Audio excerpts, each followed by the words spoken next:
Si c'est un film, même un long métrage de fiction, si le long métrage de fiction suscite une vraie réflexion sur la direction, pour moi c'est un cas.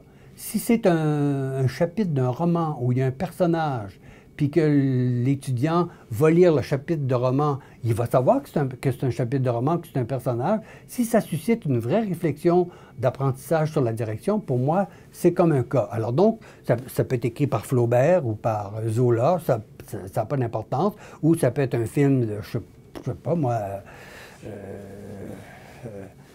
Orson Welles, puis si c'est bon, c'est bon. Alors donc, c'est sûr que quand c'est des cas que j'ai produits, que j'ai rencontré la personne, ça me donne une sorte d'avantage parce que j'en sais plus.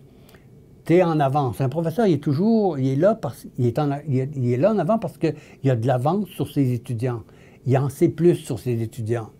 Et encore, par exemple, j'utilise souvent des cas, surtout dans mes cours de leadership, où non seulement j'ai écrit un cas sur la personne, mais j'invite la personne en classe.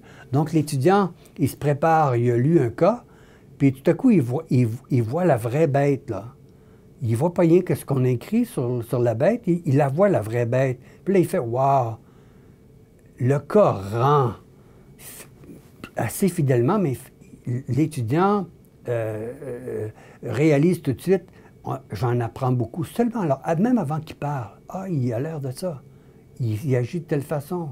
Il se lève, il parle au monde, il donne la main aux étudiants.